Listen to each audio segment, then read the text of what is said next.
बेकायदेशीर स्विमिंग टँकमध्ये पोहताना पाण्यात बुडून 12 वर्षीय मुलगा अद्याप बेशुद्ध।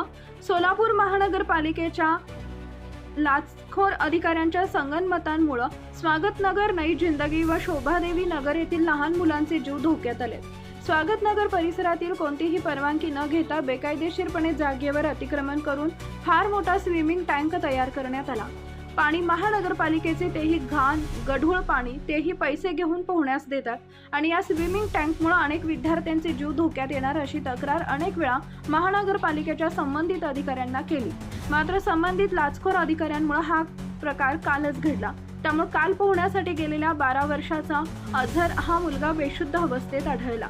त्याला लगेच सिव्हिल हॉस्पिटल इथे दाखल करण्यात आले असून त्याच्यावर उपचार सुरू आहेत। स्वागतनगर येथील स्विमिंग पूलमध्ये दिवसभरात 150 ते 200 मुलं पोहण्यासाठी येतात, पण या स्विमिंग पूल धारकाकडे कोणतेही सेफ्टीचं साधन नाही। उलट यात वापरलं जाणारं पाणी घाण व गढूळ असल्याचं कळतंय। त्यामुळे मुलांच्या आरोग्याचे प्रश्न उपस्थित होत आहेत असे येथील नागरिक दबक्या आवाजात आपली प्रतिक्रिया व्यक्त करतात। त्यामुळे आसपास राहणाऱ्या रहिवाशांमध्ये संबंधित अधिकाऱ्यांबाबत संतापाची लाट पसरली आहे। या स्विमिंग धारक व महानगरपालिकेचे संबंधित अधिकारी ज्यांनी या डोळे झाकपणा केला आहे अशावर पोलीस प्रशासनाने गुन्हे दाखल करावे, अन्यथा लवकरच आम्ही महानगरपालिकेचा लाचखोरपणा बाहेर काढू। आता पाहूया महानगरपालिका या स्विमिंग पूलवर काय कारवाई करते।